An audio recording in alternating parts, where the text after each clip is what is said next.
الحمدللہ رب العالمین والصلاة والسلام علی سید الانبیاء والمرسلین قال اللہ تعالی وتبارک فی القرآن المجید والفرقان الحمید بسم اللہ الرحمن الرحیم الذین یؤمنون بالغیب ویقیمون الصلاة ومما رزقناہم ينفقون والذین یؤمنون بما انزل الیک وما انزل من قبلک وبالآخرۃ هم یوقنون صدق اللہ مولانا العظیم وصدق رسولہ النبی الکریم الرؤوف الرحیم اللہم نور قلوبنا بالقرآن وزین اخلاقنا بالقرآن وادخلنا الجنۃ بالقرآن ونجنا من النار بالقرآن قال اللہ تعالی وتبارک فی شان حبیبہ مخبرا وآمرا ان اللہ وملائکتہ یصلون علی النبی یا ایہا الذین آمنوا صلوا علیہ وسلموا تسلیما الصلاۃ والسلام علیک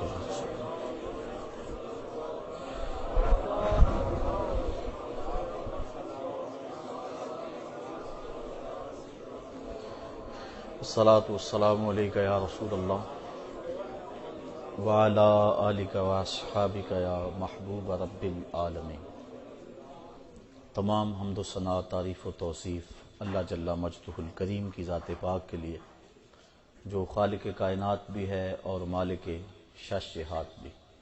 اللہ جل وعلا کی حمد و ثنا کے بعد حضور نبی اکرم، شفیع امم، رسول محتشم، نبی مکرم، اللہ کے پیارے، امت کے سہارے، رب کے محبوب، دانائے غیوب، مالک رقاب امم، فخر عرب و عجم، والی کون و مکان، سیاہ لا مکان، سید انس و جاں، سرور لالا رخاں، نیر تاباں، سر نشین مہوشاں، ماہ خوباں، شہنشاہ حسینہ، تتمہ دوراں، سر خیل زہرہ جمالاں، جلوائے صبح ازل، نور ذات لم یزل، باعث تکوین عالم، فخر آدم و بنی آدم، نیر بطحا، رازدار ما اوہا، شاہد ما طغا، صاحب علم نشرہ، معصوم آمنہ احمد مجتبیٰ، حضرت محمد مصطفیٰ صلی اللہ علیہ وسلم کے حضور ناز میں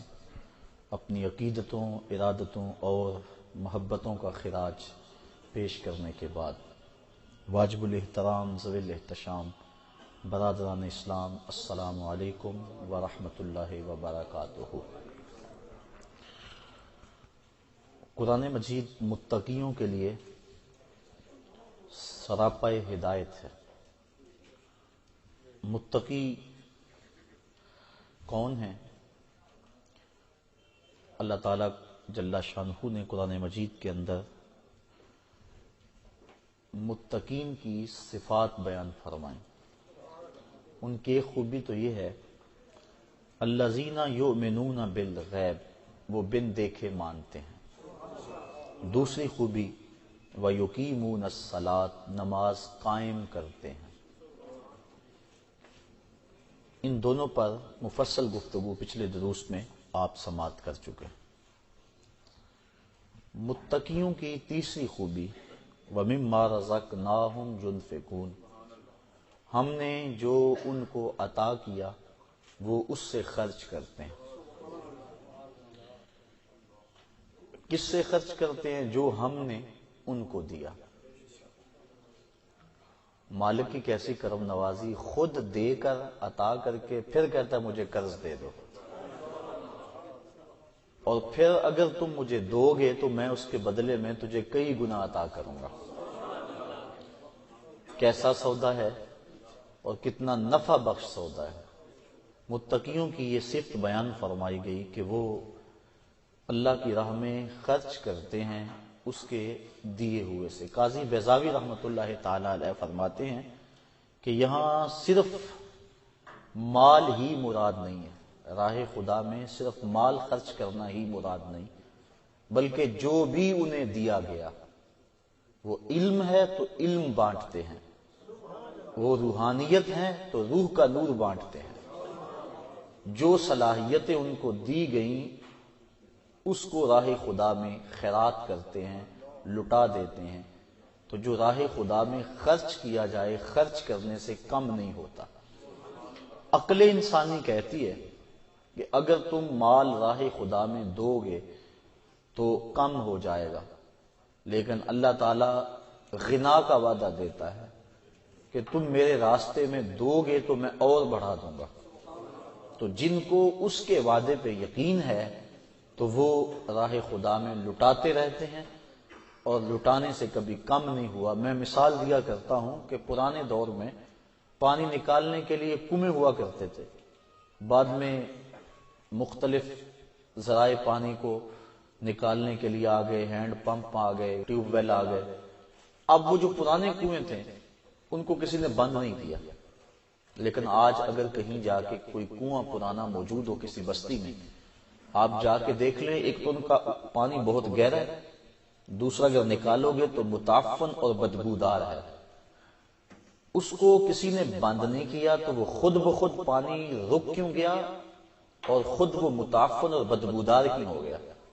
تو جب کنواں اپنا فیض باہر دیتا تھا نیچے سے سوتے پھوٹتے تھے، جتنا باہر دیتا تھا اللہ روز اسے عطا کرتا تھا، اور جب اس نے باہر دینا چھوڑ دیا تو اس کو جو ملتا تھا وہ بھی بند ہو گیا، اس کے سوتے خشک ہو گئے، اب نہ اس میں تازگی رہی، نہ ٹھنڈک رہی، نہ برودت رہی، اور نہ اس کے اندر وہ پاکی رہی۔ تو اگر راہ خدا کے اندر دیتے رہو گے اللہ تمہیں عطا کرتا رہے گا، اور اگر ہاتھ روک لو گے تو پھر وہ جو مال رکا ہوا ہے، جس طرح کنویں کا رکا ہوا پانی متعفن اور بدبودار ہو جاتا ہے تو یہ مال وبال بن جاتا ہے، اور قیامت کے دن مختلف صورتوں کے اندر ظاہر ہوگا۔ سانپ کی صورت کے اندر بندے کو ڈسے گا اور کہے گا آنا کنزوں کا آنا مالوں کا، میں تیرا خزانہ ہوں، میں تیرا مال ہوں، جس کو تو سنبھال سنبھال کے رکھا کرتا تھا۔ تو کتنے خوش نصیب وہ ہیں جو اپنے مال کو راہ خدا میں غریبوں پر، مسکینوں پر، بیواؤں اور یتیموں پر، دکھیوں اور بیماروں پر، مساجد پر، مدارس دینیہ پر، رفاع عامہ کے کاموں پر، اپنے دکھی بہن بھائیوں کی مدد کے لیے اپنے مال کو خرچ کرتا ہے۔ اللہ تعالیٰ جل شانہ نے اس کے لیے کتنی برکتیں اور رحمتیں رکھی ہیں، اور جب دیا ہوا ہی اسی کا ہے، اپنا تو کچھ تھا ہی نہیں۔ حضرت ابو دہدا رضی اللہ تعالیٰ عنہ ایک صحابی، جب یہ آیت کریمہ نازل ہوئی کہ من ذا الذی یقرض اللہ قرضا حسنا، کون ہے جو اللہ کو قرض حسنا دے، تو وہ حضور کی خدمت میں حاضر ہوئے۔ عرض کی حضور کیا اللہ نے واقعی ہم سے قرض مانگا ہے؟ فرمایا ہاں اللہ نے ہم سے قرض مانگا ہے۔ تو انہوں نے حضور کا ہاتھ پکڑا اور ایک سمت لے کر چل دیے۔ آگے ایک باغ تھا جس میں کھجوروں کے 600 درخت تھے، وہ حضرت ابو دہدا کی ملک تھا، اور اس کے اندر ہی ان کی رہائش تھی، کل اثاثہ اور سرمایہ ان کا وہی باغ تھا۔ تو پھر پوچھا حضور کیا اللہ نے واقعی ہم سے قرض مانگا ہے؟ حضور نے فرمایا ہاں اللہ نے ہم سے قرض مانگا ہے۔ کہا پھر آپ گواہ بن جائیے سودے کے، یہ باغ میں نے اللہ کو قرضے میں دے دیا،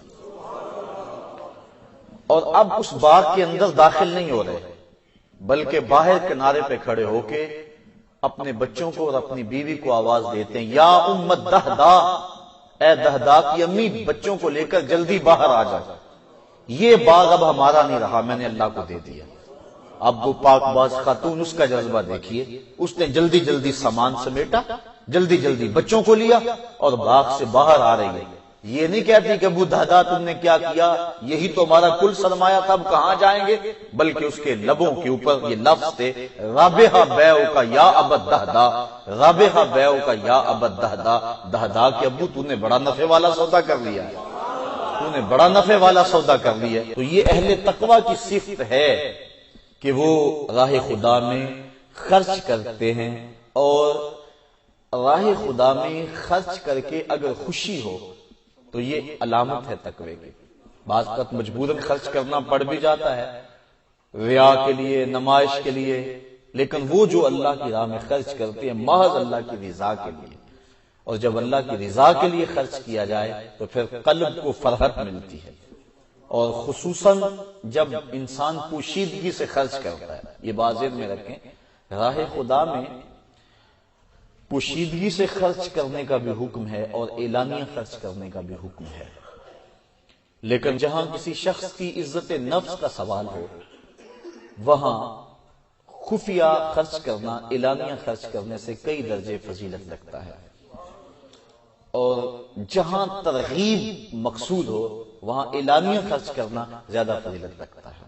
مثال کے طور پہ کسی ادارے کے لیے، مسجد کے لیے یا کسی ایسے شخص کے لیے جس کا نام سامنے نہ ہو، اگر فنڈ مانگا جائے اور ہزاروں لوگ بیٹھے ہوں تو ایک بندہ اس نیت سے کہ میں دوں گا اور مجھے دیکھ کر دوسرے بھی ترغیباً دیں گے، تو پھر اس کی نیت ریا کی نہیں ہے، اس کی نیت لوگوں کو ترغیب کی ہے۔ اور حضور علیہ السلام نے غزوے کے لیے، ایک جہاد کے لیے فنڈ مانگا تو ایک صاحب اٹھے اور انہوں نے حضور کی بارگاہ میں اپنی استطاعت کے مطابق مال پیش کیا۔ جب وہ اٹھے تو ان کے دیکھا دیکھی کافی لوگ اٹھے، انہوں نے مال پیش کیا۔ اس موقع پہ حضور نے ارشاد فرمایا من سنّا فی الاسلام سنتا حسنہ، جس نے اسلام میں اچھا طریقہ رائج کیا تو اس کو اس کا ثواب ملے گا، اور جو اس کو دیکھ کے عمل کرتے ہیں ان کا ثواب بھی ان کو ملنے کے ساتھ ساتھ اس کے نامہ مال میں بھی درج کر دیا جائے گا۔ تو اگر یہ مقصد ہو، لیکن یہاں کسی کی ذات کا مسئلہ ہو، محلے میں کوئی غریب ہے، بیوہ ہے، یتیم ہے، تو اگر ان کو اعلانیہ دیا تو پھر ان کی عزت نفس مجروح ہوگی، اس لیے وہاں حکم یہ ہے کہ وہاں خفیہ دیا جائے۔ آج کل تو رواج بن گیا ہے نا کہ کسی کو عید کے موقع پہ آٹے کا ایک پیکٹ بھی دینا ہوتا ہے تو اخبار نویسوں کو بلایا جاتا ہے، فوٹوگرافر کو، کہ ہماری تصویر کھینچو اخبار پہ لگے کہ ہم غریب کو دے رہے ہیں۔ غریب کی غربت کا اشتہار لگایا جاتا ہے۔ اللہ کے محبوب علیہ السلام ارشاد فرماتے ہیں 7 اشخاص ایسے ہیں قیامت کے دن جب کوئی سایہ نہیں ہوگا اللہ انہیں اپنے عرش کا ٹھنڈا سایہ نصیب فرمائے گا۔ ان میں سے ایک شخص فرمایا رجل تصدق بصدقۃ فاخفاها حتى لا تعلم شماله ما تنفق يمينه، کہ جس آدمی نے صدقہ کیا اور ایسے خفیہ انداز میں کیا کہ دائیں نے خرچ کیا بائیں ہاتھ کو خبر نہ ہو سکی۔ فرمایا قیامت کے دن جب دھوپ کڑک رہی ہوگی اور کسی کو کوئی سایہ نہیں ملے گا، ان 7 اشخاص میں سے ایک یہ شخص بھی ہے جس کو اللہ اپنے عرش کا ٹھنڈا سایہ نصیب فرمائے گا۔ تو خفیہ کسی کی اعانت کرنا ایک تو ریا کا شائبہ ختم ہو جاتا ہے، اور ویسے بھی ریاکاری کو شرک اصغر کہا گیا ہے۔ اللہ تعالیٰ قیامت کے دن ریاکار جب اپنے عمل کو پیش کریں گے، مالک میں نے فلاں عمل کیا، تو اللہ ارشاد فرمائے گا تم نے میرے لیے تو کیا ہی نہیں تھا، تم نے تو لوگوں کے دکھاوے کے لیے کیا تھا، ان سے داد لینے کے لیے کیا تھا، وہ تجھے مل گئی، جس لیے کیا تھا وہ تجھے حاصل ہو گیا، اب میرے پاس تیرا اجر تو نہیں ہے۔ تو آج ہمارا رواج ہو گیا کہ ہم مسجد میں پنکھا بھی لگوائیں تو تینوں پروں پہ اپنا نام ضرور لکھواتے ہیں، برائی سال ثواب فلاں صاحب۔ اللہ کو نہیں پتا کس کے لیے دیا جا رہا ہے، ضرور لکھ کے لگانا ہے۔ باہر واٹر کولر نصب کرائیں تو اس کے اوپر نام ضرور لکھواتے ہیں کہ فلاں کی جانب سے سال ثواب ہے۔ اللہ کو نہیں پتا کس کی نیت کی ہوئی ہے، یہ اللہ نیتوں کو جانتا ہے۔ تو اگر ترغیباً کسی کی نیت ہو تو پھر اس پہ اعتراض نہیں ہوگا، لیکن اگر اس لیے کہ لوگ کہیں کہ فلاں نے کیا ہوا ہے تو یہ ریا بن جاتا ہے، اور ریا کو شرک اصغر کہا گیا ہے، اور اس سے بچنے کی تاکید ارشاد فرمائی گئی ہے۔ تو وہ جو اللہ کی راہ میں خرچ کرتے ہیں متقیوں کی، یہ تیسری صفت بیان فرمائی گئی۔ دوسری صفت نماز کی، بدنی عبادت، اور راہ خدا میں خرچ کرنا یہ مالی عبادت ہے۔ تو وہ بدنی عبادت بھی کرتے ہیں، مالی عبادت بھی کرتے ہیں۔ بعض اوقات انسان 100 نفل سے پڑھنے کا کہا جائے تو ساری رات پڑھتا رہتا ہے، لیکن اس کو مالی قربانی دینے کا کہا جائے تو اس کے لیے وہ ہچکچاہٹ محسوس کرتا ہے۔ شب رات کی ساری رات جاگتا ہے، شب قدر کی ساری رات جاگتا ہے، اور کروڑوں اربوں خربوں ہونے کے باوجود راہ خدا میں لٹانے سے گریز کرتا ہے، محبت زر اس کے سینے میں پیدا ہو چکی ہوتی ہے۔ تو یہ جو قربانی ہے مال کی، یہ بھی انسان کے نفس کے اوپر شاق ہے، اس لیے تقوی اسے نصیب تب ہوگا جب اس کے سینے میں حب دنیا، حب دولت نہیں ہوگی۔ حضرت امام ابو نعیم الاصفہانی 4 صدی کے مجدد بھی ہیں اور محدث بھی، وہ تو بڑا سخت فتویٰ دیتے ہیں، فرماتے ہیں من نظر الی الدنیا نظر الحب اخرج اللہ تعالی من قلبہ نور الیقین والزہد، جس نے دنیا کو محبت کی نظر سے دیکھا اللہ اس کے دل سے زہد اور تقوی کے نور کو کھینچ لیتا ہے۔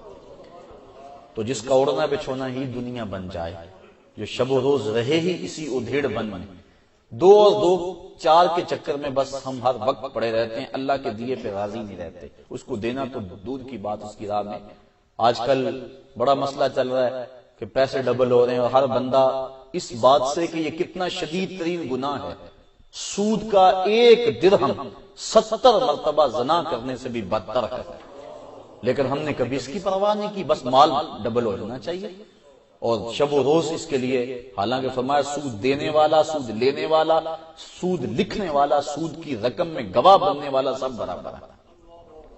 تو آج جس طرح سے ہم دولت کی خواہش کے اندر پگھل رہے ہیں اور شب و روز ایک کیا ہوا ہے، اور ہمیں یہ یاد ہی نہیں ہے کہ ہم نے اللہ کے حضور بھی پیش ہونا ہے، تو پھر راہ خدا میں دینے کا جذبہ کیسے پیدا ہوگا؟ حضرت اقبال کہتے ہیں دولت کی جو محبت ہے زکوٰۃ اس کو تلخ کر دیتی ہے، اس کو جلا کے خاکستر کر دیتی ہے۔ راہ خدا میں جو دینے کی ترغیب ہے، اس سے جو محبت ہوتی ہے دولت کی دل میں پیدا ہونے لگتی ہے، اس میں کمی آتی ہے اور وہ ختم ہوتی ہے۔ اس لیے تقویٰ تبھی نصیب ہوگا کہ جب انسان راہ خدا میں خرچ کرے گا، اور اگر وہ جوڑ جوڑ کے رکھے گا تو یہ توکل کے خلاف ہے۔ بزرگ فرماتے ہیں کہ مال را طمع مکن، مال کی طمع نہ کرنا، بس اس کے لکھے پہ راضی رہو، طمع نہ کرنا، اور اگر تمہیں ملے تو پھر اس کو منع نہ کرنا، اور اگر لے لو تو پھر اس کو جمع نہ کرنا، نہ طمع کرنا، نہ منع کرنا، نہ جمع کرنا۔ اور دیکھیے اللہ کی توفیق سے ہی آسودگیاں ملتی ہیں۔ قارون کے پاس کتنا سرمایہ تھا، لیکن آج وہ زمین میں دھنستا چلا جا رہا ہے۔ اس لیے دعا بارگاہ عزدی میں مانگا کرو کہ اللہ دولت عثمان عطا کرے، دولت قارون سے محفوظ رکھے۔ اس دور کے مسئلے تو ہیں، آج تو جس کے پاس پیسہ نہیں معاشرہ اسے عزت کی نظر سے نہیں دیکھتا۔ یہ جس دور سے ہم گزر رہے ہیں، اگر کسی کی بیٹیاں جوان ہیں گھر میں، خوبصورت ہیں، خوبصیرت ہیں، با کردار ہیں، پڑھی لکھی ہیں، لیکن دولت نہیں ہے، تو اس کا رشتہ قبول کرنے کے لیے کوئی تیار نہیں ہے۔ یہ ہمارے معاشرے کا دکھ ہے، یہ ہمارے معاشرے کے وہ رشتے ہوئے زخم ہیں جو میں آپ کے سامنے رکھ رہا ہوں۔ آج معیار دولت بن گئی ہوئی ہے، انسانیت کیا ہے، انسانی شرف کیا ہے، اس سے ہمیں غرض نہیں ہے۔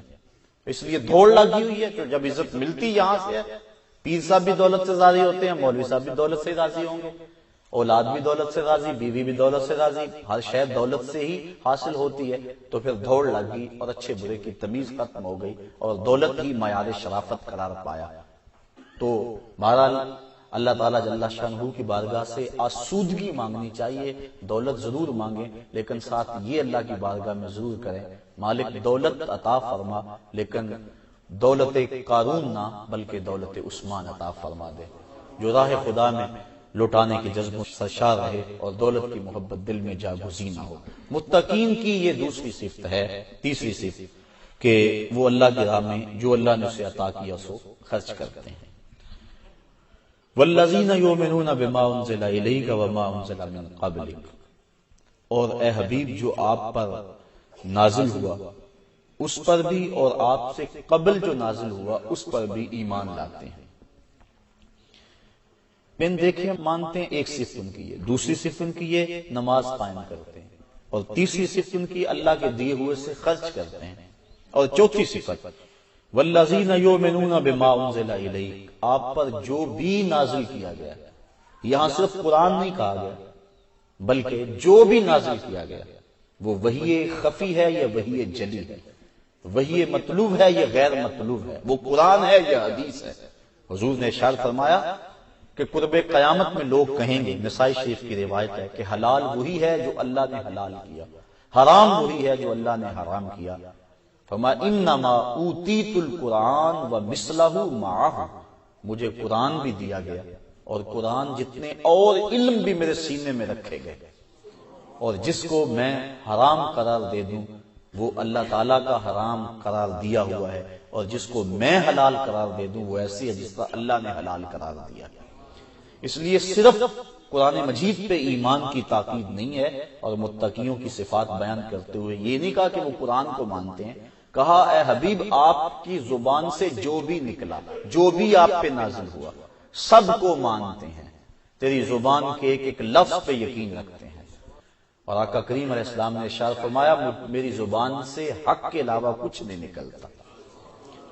جب حضور گفتگو کرتے تھے ایک صحابی لکھ لیتے تھے، بعض نے کہا کہ حضور کبھی غصے میں بھی ہوتے ہیں، کبھی حضور مزاح میں بھی ہوتے ہیں، بعد میں آنے والے تو نہیں یہ کیفیت معلوم کر پائیں گے کہ یہ بات غصے میں کہی گئی ہے یا یہ بات حالت مزاح میں کہی گئی ہے، تو آپ نہ لکھا کریں۔ انہوں نے لکھنا چھوڑ دیا۔ اگلے دن اللہ کے محبوب علیہ السلام جب گفتگو فرمائی تو دیکھا کہ آج ان کا قلم حرکت میں نہیں ہے۔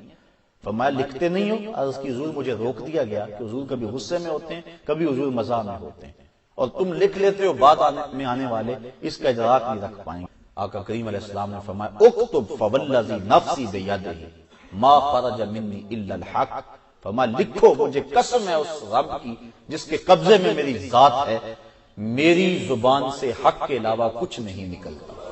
اور نکلے بھی کیسے؟ جب خدا نے فرمایا وما ینطق عن الہوی ان هو الا وحی یوحی، میرا نبی اپنی مرضی سے نہیں بولتا، جو خدا کہتا جاتا ہے نبی بولتا چلا جاتا ہے۔ تو حضور اللہ کی رضا کے بغیر ایک حرف بھی زبان سے نہیں نکالتے، اس لیے جو بھی حضور کہیں وہ دین ہے۔ حضور کے کہنے سے دین بنتا ہے، حضور کے بولنے سے دین بنتا ہے، حضور کے عمل سے شریعت بنتی ہے۔ اس لیے یہ نہیں کہا کہ صرف وہ حضور کے سینے پہ نازل ہونے والے قرآن مجید پہ ہی ایمان رکھتے ہیں، کہ حبیب آپ پر جو بھی نازل ہوا اس پر ایمان لاتے ہیں۔ وما انزل من قبلک، اور آپ سے قبل جو نازل ہوا، تورات، زبور، انجیل، صحف ابراہیم، صحف موسیٰ، 3 کتابیں اور 100 صحیفے کم و بیش، تو یہ جو کچھ نازل ہوا ان سب پر وہ ایمان اور یقین و اذعان رکھتے ہیں۔ من قبلک کہا، من بعدک نہیں کہا۔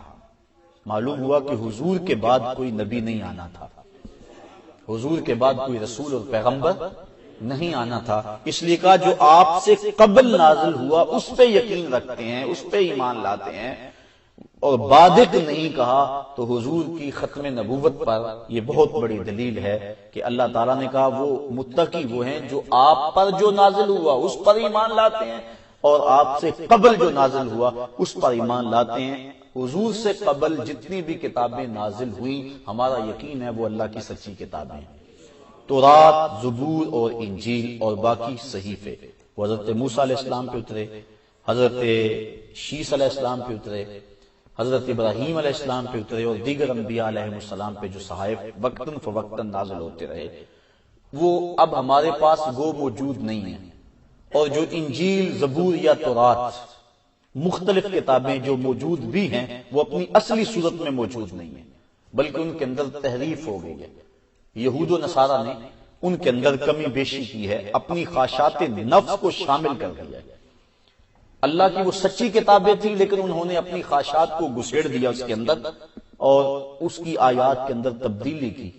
بالخصوص ان کے اندر جو حضور کی عظمتیں تھیں، یہود نے بغض کی وجہ سے ان آیات کو تورات سے نکال دیا جس میں حضور کی عظمتیں اور حضور کی شانیں بیان کی۔ اس طرح نصارہ نے بھی انجیل کے اندر جو حضور کی عظمتیں تھیں ان کو نکالنے کی کوشش کی، لیکن اس کے باوجود بھی کچھ چیزیں اب بھی ان کتب میں موجود ہیں جو حضور کی عظمت کی گواہی دیتی ہیں۔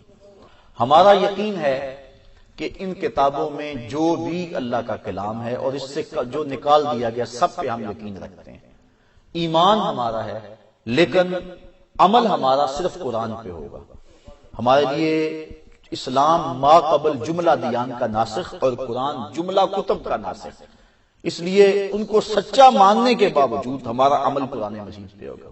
جس طرح باقی جتنے بھی اللہ کے نبی ہیں ہم سب کو اللہ کا سچا نبی مانتے ہیں، بلکہ علماء نے یہاں تک تاکید فرمائی کہ یہ نہ کہو کہ 1,24,000 بلکہ 1,24,000 کے ساتھ کم و بیش کا لفظ ضرور استعمال کر لو۔ کیوں کہ یہ تو پکی اور قطعی بات نہیں ہے کہ 24,000 ہے۔ اگر 24,000 سے کم ہیں تو کچھ ایسے لوگ کہ جو نبی نہیں تھے، غیر نبی تھے، ان کی نبوت کا اقرار کیا، یہ بھی کفر۔ اور اگر 24 سے زائد ہیں اور تم نے 24 تک حصر کر دیا، اور جو 24 سے زائد ہیں تو پھر ان کی نبوت کا انکار لازم آیا۔ اس لیے جتنے بھی ہیں علم خدا میں ہیں، ہمیں قطعاً اس کا علم نہیں ہے کہ ان کی جو ہے وہ تعداد کتنی ہے، اندازہ ہے۔ تو اس لیے سب اللہ کے سچے رسول ہیں، سب کو مانتے ہیں اور سب پر یقین رکھتے ہیں، لیکن ہم عمل شریعت رسول صلی اللہ علیہ وسلم پہ کرتے ہیں۔ دوسری بات، اللہ کی جتنی بھی کتابیں ہیں، صحف اور پچھلی 3 کتابیں اور قرآن مجید، اللہ کا کلام ہونے میں برابر ہے۔ یہ بات ذہن میں رکھے. یہ جو کہا جاتا ہے قرآن مجید افضل ہے، تو افضل کس معنی میں ہے؟ باقی جو کتابیں تورات، زبور، انجیل، وہ بھی تو اللہ کی کتابیں، اور وہ بھی اللہ کا کلام، اور یہ بھی اللہ کا کلام. تو اللہ کا کلام آپس میں ایسا ہو سکتا ہے کہ کوئی افضل ہو اور کوئی مفضول ہو؟ وہ تو اللہ کا کلام ہے. تو جو افضل کہا جاتا ہے وہ اس معنی کے اندر ہے کہ اس کی تلاوت کرنے سے ثواب زیادہ ہوتا ہے. ورنہ اللہ تعالیٰ کا کلام نفس کلام ہونے میں سارا برابر ہے، وہ قرآن مجید میں ہو یا دیگر پچھلی کتابوں کے اندر، چونکہ کلام تو اس کا ہے، لہذا اس میں فرق نہیں ہوگا. نفس کلام میں وہ برابر ہے، لیکن ثواب زیادہ ہوتا ہے. اس اعتبار سے ہم کہتے ہیں کہ یہ قرآن مجید افضل ہے. جس طرح قرآن مجید کی بعض صورتوں سے افضل کہا جاتا ہے. سورہ یاسین کو فضیلت والی سورت کہا جاتا ہے. سورہ اخلاص ثلث سے قرآن کا ثواب ملتا ہے، اس لیے اس کو فضیلت والی سورت کہا جاتا ہے. اس طرح مختلف صورتیں، سورۃ الکوثر ہے، جن کی فضیلت احادیث کے اندر موجود ہے. تو وہ اس معنی کے اندر ہے کہ ان کے پڑھنے سے ثواب زیادہ ہوتا ہے تو سارا قرآن اللہ کا کلام.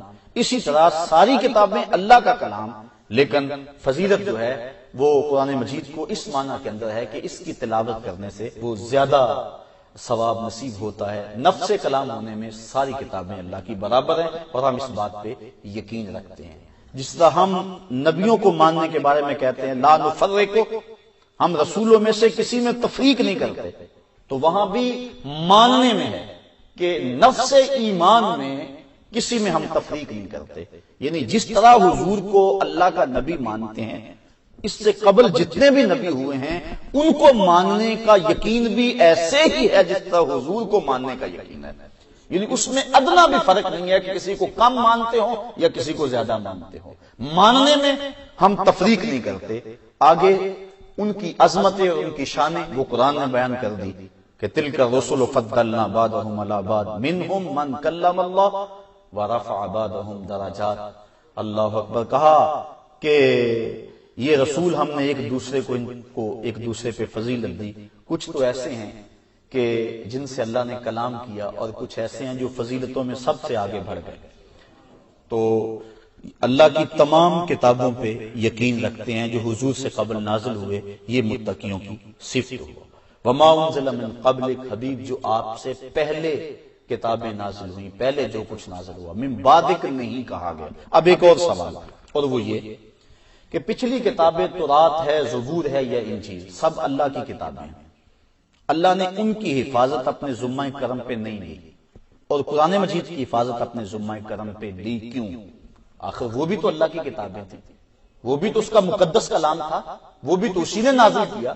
تو اس کی حفاظت اللہ تعالیٰ نے کیوں فرمائی اور قرآن مجید کی کیوں نہ فرمائی، اور اس کی حفاظت اللہ تعالیٰ نے کیوں فرمائی؟ ان کے اندر تحریف راہ پا گئی، لیکن قرآن مجید کے اندر تحریف راہ نہیں پا سکتی. کوئی اس کے ایک حرف کو بھی نہیں بدل سکتا. آخر اس کی وجہ کیا؟ اس کی من جملہ وجوہات میں سے ایک وجہ یہ کہ اگر پچھلی کتابیں جتنی بھی آئی ہیں اور صحف جو آئے ہیں، ان میں اگر امت تبدیلی کر لیتی ہے، تحریف کر لیتی ہے، تو کوئی بات نہیں، اس کی جگہ نئی کتاب آنے والی ہے، نئی شریعت آنے والی ہے، نیا نبی پیغام حق لے کر آنے والا ہے. اگر تبدیلی کر لیتی ہے تو اس کا مداوع موجود ہے، لیکن قرآن مجید کے بعد تو کوئی کتاب نہیں آنی تھی، اور قیامت تک کے لیے یہی ضابطہ حیات رہنا تھا. اس لیے اللہ تعالیٰ نے ضمانت دی کہ تم قیامت تک اس پہ عمل کرتے رہو، اس کتاب میں کوئی تبدیلی لا ہی نہیں سکتا. یہ ختم نبوت کی یہ بھی ایک دلیل جو قرآن مجید کو غیر متغیر کہا گیا. حضور نبی رحمت صلی اللہ علیہ وسلم کی حفاظت اللہ نے اپنے ذمہ کرم پہ لی. اللہ تعالیٰ نے کہا واللہ یعصمک من الناس، اے محبوب تیری حفاظت ہم کریں گے. 70 انبیاء علیہ السلام کو بنی اسرائیل نے قتل کر دیا، شہید کر دیا. کتنی سخت زیادتی کی. اللہ کے نبی لیکن شہید کر دیے گئے.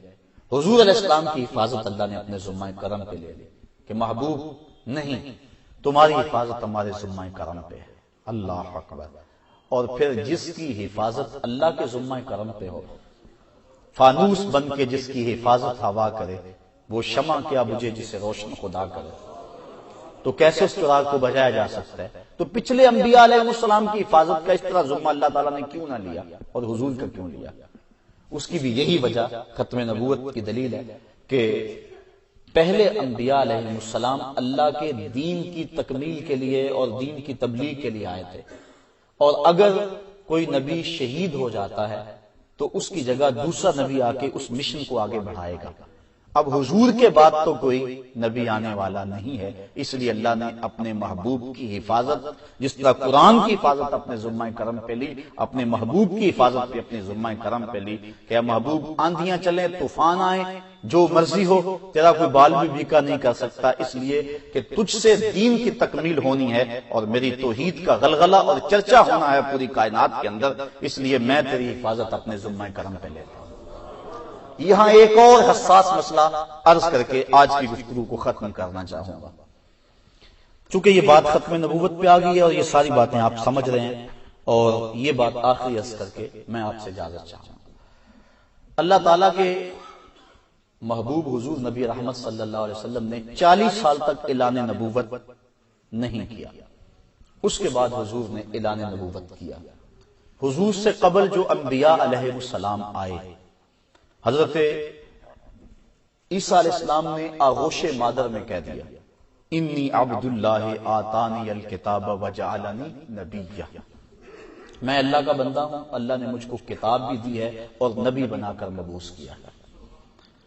تو ماں کی آغوش میں کہہ رہے ہیں حضرت عیسیٰ علیہ السلام، اور حضرت عیسیٰ علیہ السلام کے بارے میں ہمارا عقیدہ کیا ہے کہ آپ آسمان کی طرف اٹھا لیے گئے ہیں، آپ وما قتلوہ وما صلبوہ، نہ سولی چڑھائے گئے اور نہ قتل کیے گئے، قرآن نے بتایا، بلکہ اللہ تعالیٰ نے آسمان پہ اٹھا لیا۔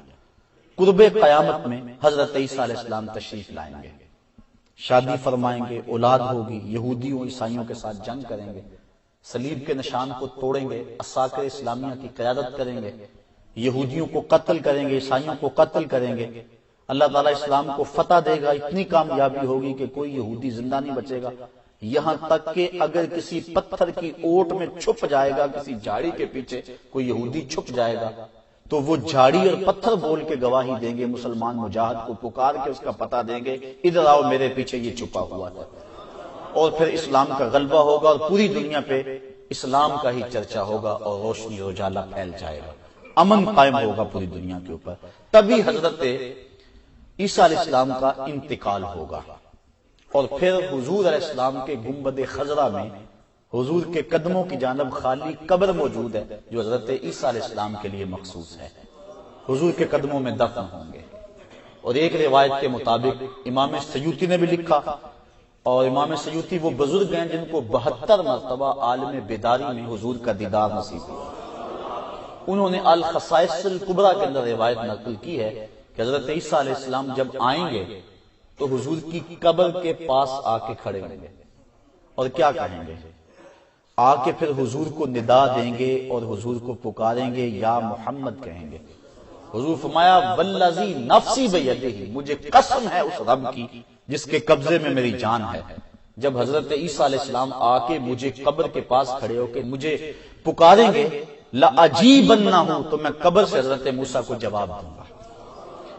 تو پھر اس کے بعد آپ کی رحلت ہوگی، انتقال ہوگا اور حضور کے قدموں میں دفن ہوں گے۔ جو حضور کا کلمہ پڑھے، حضور کے دین کے لیے لڑائی کرے اور حضور کے قدمین میں جس کی تدفین ہو، وہ تو ماں کی آغوش میں کہے کہ میں اللہ کا نبی ہوں، اور ہمارے نبی کو 40 سال پتہ ہی نہ چلے، لیکن کیوں پھر حضور نے اعلان نہ کیا؟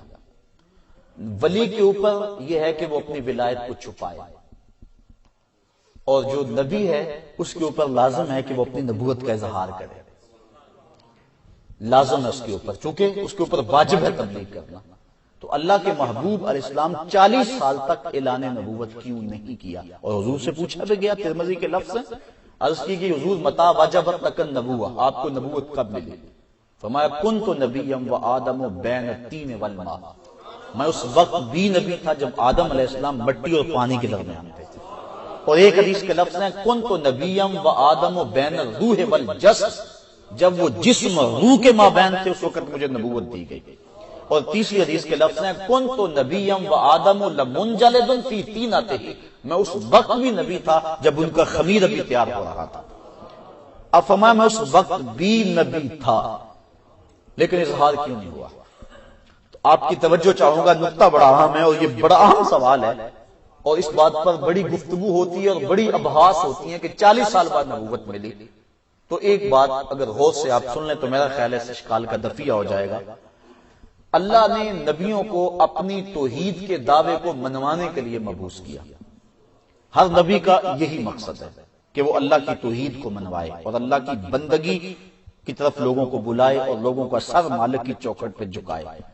ہر نبی کا مقصد حیات، بنیادی مقصد یہ ہے۔ ہمارے بنیادی عقائد جو ہیں وہ 3 ہیں: عقیدہ توحید، عقیدہ رسالت اور عقیدہ آخرت۔ تو پہلا عقیدہ جو ہے وہ عقیدہ توحید ہے، اللہ کی ذات کو منوانا، یہ ہر نبی کا مقصد اولا رہا ہے۔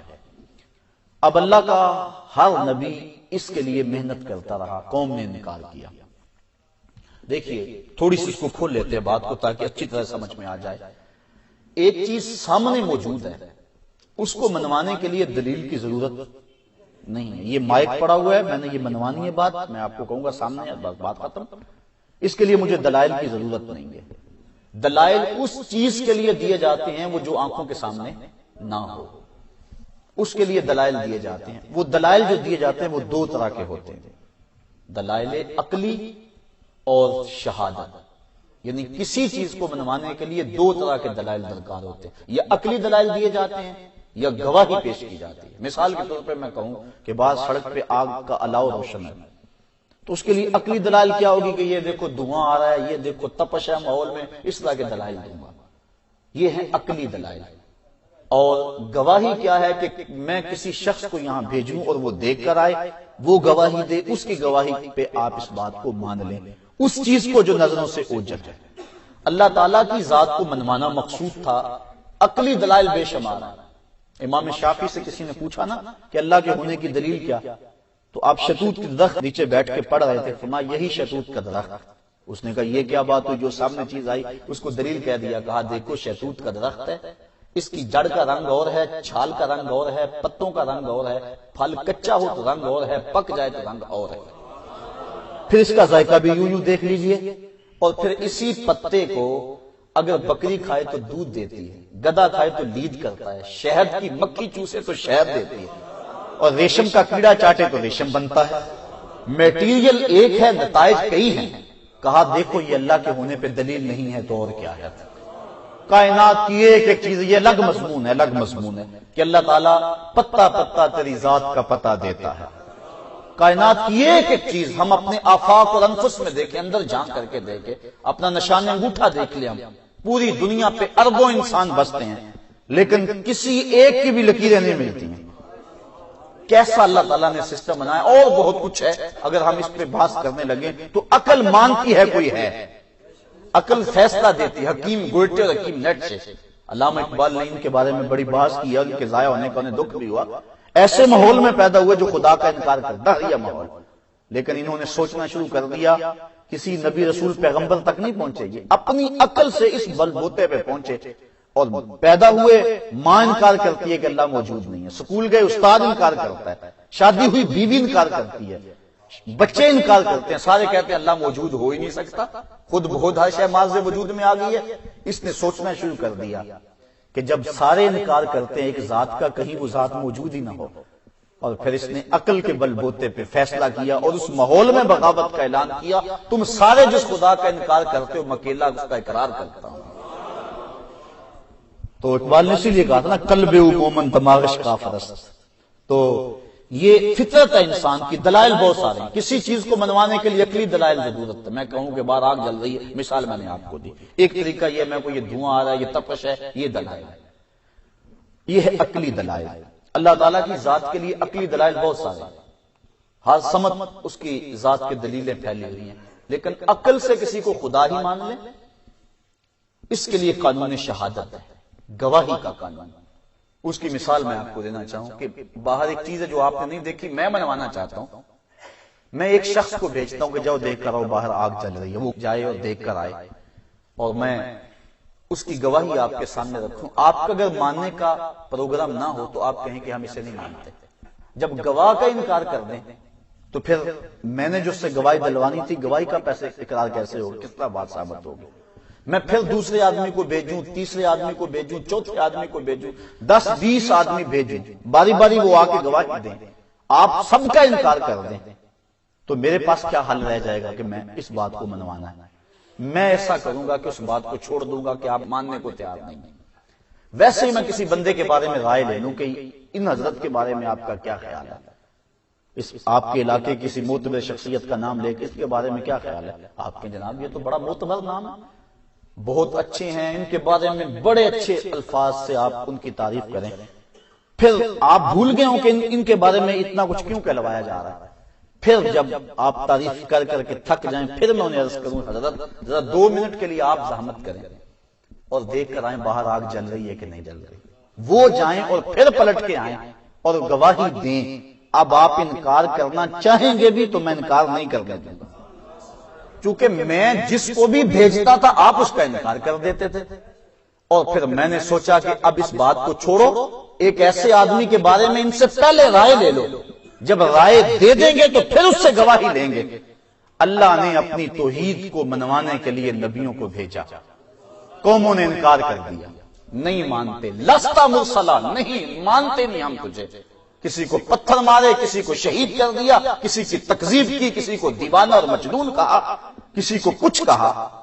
اب حضرت عیسیٰ علیہ السلام تک اتنی بڑی گواہی کہ ماں کی آغوش میں بول رہے ہیں، اللہ کی توحید کی گواہی دے رہے، لیکن قوم نے کہا ہم تجھے نہیں مانتے، تو تیرے دعوے کو کیسے مانے؟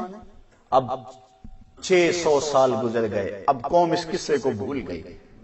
اس کے بعد فاران کی چوٹیوں سے جو نور اٹھنا تھا، اگر حضور بھی آغوش مادر میں کہہ دیتے کہ میں اللہ کا رسول ہوں اور مان لو اللہ کو، تو قوم کہتی ہم تجھے نہیں مانتے، تجھے نہیں مانتے تو پھر تیری بات کو کیسے مانے؟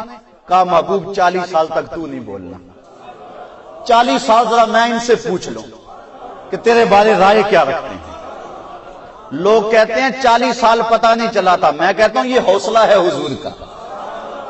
آج کوئی ناظم بن جائے نا، اتنی دیر تک وہ چین سے بیٹھتا نہیں جب تک فائرنگ کر کے پورے محلے کو بتا نہیں دیتا کہ میں کونسلر ہو گیا ہوں، میں ناظم ہو گیا ہوں۔ بچہ سکول سے پاس ہوئے نا 3ری کلاس سے، تو آج اس کی ٹور بدل جاتی ہے، گھر میں آتا ہے آج سلام لینا بھول جاتا ہے، پہلے کہتا ہے امی میں پاس ہو گیا ہوں۔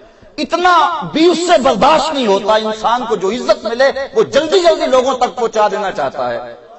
میں سلام نہ پیش کروں محمد عربی کے حوصلے کو، سر پہ ختم نبوت کا تاج سجا ہے، 40 سال بولتے نہیں، اگر وہ بھی پہلے دن بول دیتے تو قوم کہتی ہم تجھے مانتے نہیں۔ کہا 40 سال تک محبوب تو نہیں بولنا، 40 سال تک ذرا یہ بول لیں۔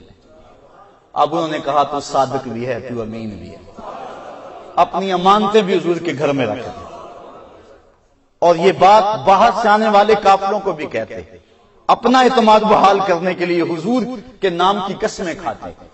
اللہ اکبر، جب 40 سال گزر گئے، صادق کہہ لیا، امین کہہ لیا، حلف الفضول کے معاہدے کے اندر اپنا پنچ مان لیا، جب عظمتوں کی گواہی دے دی اور گھر میں امانتیں رکھ دی، 40 سال بیت گئے، اب آقا نے سب کو بلایا، کہا اگر میں کہوں، حضور ایک اونچی جگہ پہ کھڑے ہو گئے اور فرمایا کہ میں کہوں کہ پہاڑ کی اس جانب سے ایک لشکر آ رہا ہے اور وہ تمہیں کچل دے گا، میری بات کو مانو گے؟ چونکہ میں اونچی جگہ پہ کھڑا ہوں اور میں تمہیں بھی دیکھ رہا ہوں اور ادھر بھی دیکھ رہا ہوں، اور تم چونکہ نیچے ہو تم صرف ایک سمت کو دیکھ رہے ہو۔ حضرات صوفیہ فرماتے ہیں یہاں سے حضور کا اشارہ اپنے مقام نبوت کی طرف تھا کہ میں نبوت کی اس اونچی جگہ کھڑا ہوں، میں تمہیں بھی دیکھ رہا ہوں، آخرت کو بھی دیکھ رہا ہوں، تمہاری نظر تو صرف دنیا پر ہے اور میری نظر آخرت پہ بھی ہے۔ اگر میں کہوں ایک لشکر آ رہا جو تمہیں کچل دے گا، مانو گے؟ انہوں نے کہا نظر نہ بھی آیا ہم کہیں گے ہم اندھے ہیں تم سچے ہو۔ کہا اتنا یقین ہے میری صداقت پہ؟ کہا یقین ہے تبھی تو امانتیں رکھی، یقین ہے تو تبھی تجھے صادق و امین کہتے ہیں۔ کہا پھر مان لو اس رب کو جس کا میں پیغام لے کر آیا ہوں۔ اب انہوں نے کہا تبا لک ہنالک سائر اليوم لہذا جمعتنا، یہ ابو لہب نے کہا کہ معاذ اللہ، اس نے اب انکار کیا کہ تیرا ہاتھ ٹوٹ جائے، معاذ اللہ تو نے ایسی بات کیوں کہی، ہم نہیں مانتے، الزام لگایا جھوٹ کا۔ اب جب گواہ پہ بحث مکمل ہو جائے عدالت کچہری کے اندر، گواہی اس وقت ملتی ہے جب پہلے گواہ پہ بحث مکمل ہو جاتی ہے۔ یہ ایڈوکیٹ اگر کوئی وکیل صاحب بیٹھے تو ذرا وہ اس کو زیادہ اچھے انداز سے سمجھ سکتے ہیں، سمجھا سکتے ہیں۔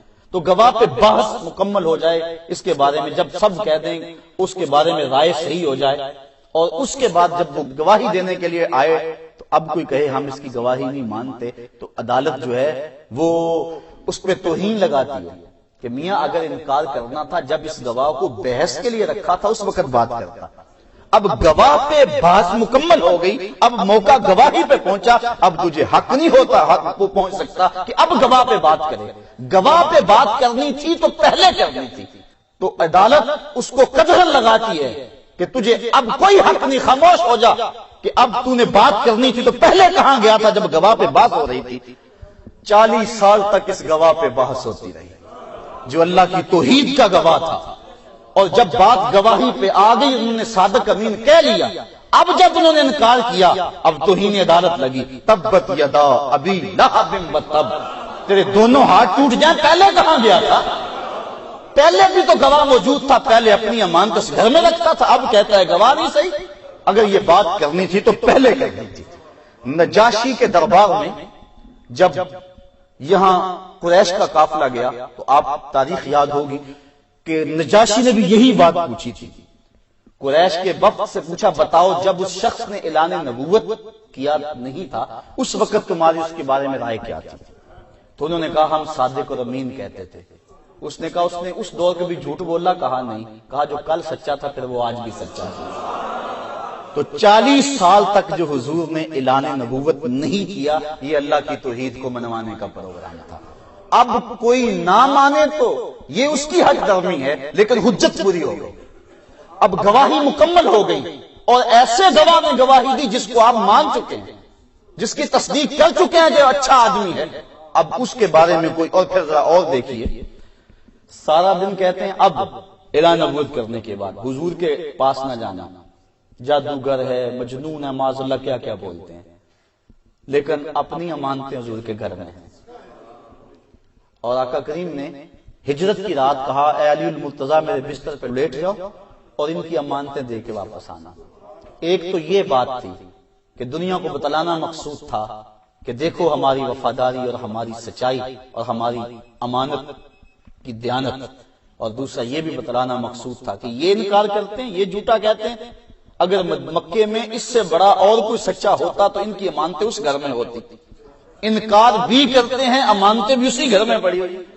ایک بندہ صبح سے لے کر شام تک کسی بینک کے بارے میں یہ پراپیگنڈا کرے کہ وہ بینک جو ہے وہ بالکل مکر کا پلندہ ہے، اور آپ کو شام کو پتا چلے کہ اپنا اکاؤنٹ حضرت کا اسی بینک میں ہے، تو آپ کہیں گے لوگوں کو دور رکھنا چاہتا ہے، اعتقاد یہ نہیں ہے، سارا دن مخالفت کرتے ہیں، امانتیں حضور کے گھر میں ہیں، اور ان کا یہ عمل بھی گواہی دے رہا ہے کہ مکے میں حضور سے بڑا سچا کوئی تھا ہی نہیں۔ تو 40 سال تک اللہ کے محبوب نے اعلان نبوت نہیں کیا تاکہ گواہ پہ بحث مکمل ہو جائے، اور اللہ کی ذات پہ جو سب سے آخری گواہی، فائنل گواہی، حجت تامہ، برہان عظیم، جس کے بعد کوئی گواہی نہیں ہونی تھی اور توحید کا مقدمہ بالکل ثابت ہو جانا تھا، وہ گواہی مصطفیٰ کریم کی گواہی تھی۔ اس لیے 40 سال تک کہا محبوب تو نہیں بولنا، 40 سال تک یہ بول لیں اور تجھے صادق اور امین کہہ لیں، اور جب تجھے صادق اور امین کہہ لیں گے تو پھر اس کے بعد تو اٹھ کے گواہی دے دینا۔ اب باقی سارے نبیوں کی گواہی جو تھی، ایک اور بات عرض کر کے اجازت چاہوں گا، وہ تھی سمی گواہی، اور حضور کی گواہی تھی عینی۔ سمی گواہی ہوتی ہے جو سن کر گواہی دی جائے۔ سب نبیوں نے قوم کو کہا کہ اللہ کو مانو، قوم نے کہا تم نے دیکھا ہے؟ کہا دیکھا نہیں سنا ہے۔ پھر پوچھا گیا، کہا دیکھا نہیں سنا ہے۔ حضور سے پوچھا کہ تم جس رب کی گواہی دیتے ہو اس کو دیکھا ہے؟ کہا رأیت ربی فی احسن صورہ، ہاں دیکھ کر ہی تو گواہی دے رہا۔ اور جب عینی شہادت ہو جائے پھر کسی سمی گواہی کی ضرورت۔ دیکھو پردے لٹک رہے تھے، اعتکاف کے معتکف بیٹھے تھے، لوگوں کو چاند کا انتظار تھا، قاضی صاحب مسند پہ بیٹھے تھے، رویت ہلال کمیٹی کے چیئرمین بیٹھے ہوئے تھے، ایک بندہ بھاگا آیا، جناب چاند چڑھ گیا۔ میاں تم نے دیکھا؟ کہا نہیں دیکھا نہیں سنا ہے، شور مچا ہوا ہے، دیکھا نہیں سنا ہے۔ کہا جائے گا اچھا بیٹھ گیا، نہ اس کی تصدیق اور نہ اس کی تردید۔ پھر ایک بھاگا بھاگا آیا، جناب چاند چڑھ گیا، میاں تم نے دیکھا ہے؟ کہا دیکھا نہیں سنا ہے، کہا بیٹھ جاتے۔ پھر بھاگا بھاگا، جناب چاند چڑھ گیا، میاں دیکھا ہے؟ کہا دیکھا نہیں سنا ہے۔ لوگ بھاگتے آئے، بیٹھتے رہے۔ پھر ایک بعد میں آدمی آیا، جناب چاند چڑھ گیا، دیکھا جناب؟ ہاں دیکھا، تبھی تو کہہ رہا ہوں۔ کہا جو پہلے آئے تھے وہ بھی سچے، پردے اتار دو، عید کا اعلان کر دو، صبح اتنے بجے عید ہوگی، قاضی صاحب نے اعلان کر دیا، لوگ گھروں کو جانے لگے۔ پھر ایک بندہ بھاگا بھاگا آ گیا، جناب چاند طلوع ہو گیا، میاں تم نے دیکھا ہے؟ کہا نہیں سنا ہے۔ کہا میاں اگر سنا تھا تو پہلے آتا۔ جب دیکھنے والا آ گیا پھر سننے والے کی گنجائش باقی نہ رہی۔ جب مصطفیٰ آ گئے ختم نبوت کی مہر لگ گئی۔ اب قادیان سے اٹھ کر کوئی کہے گا ہے میں نے بھی سنا ہے، تو کہا جائے گا میاں تو اپنے گھر بیٹھ، اگر تو نے سنا ہوتا تو پہلے آتا۔ اب دیکھنے والا آ گیا، اب کسی اور کی گنجائش باقی نہیں۔ انا خاتم النبیین لا نبی بعدی، میں آخری نبی ہوں، میرے بعد کوئی نبی نہیں۔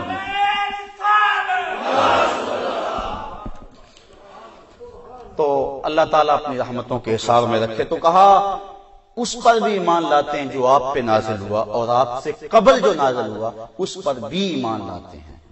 وَبِالْآخِرَةِ هُمْ يُوقِنُونَ، اور آخرت پر بھی وہی یقین رکھتے ہیں۔ یہ الگ مضمون ہے، چونکہ میں نے عرض کیا ہمارے تین بنیادی عقائد ہیں، توحید، رسالت اور عقیدہ آخرت۔ تو یہ انتہائی اہم اور حساس موضوع ہے۔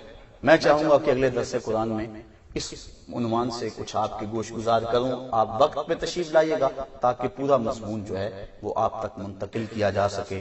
اللہ مجھے آپ کو اپنی رحمتوں کے حصار میں رکھے۔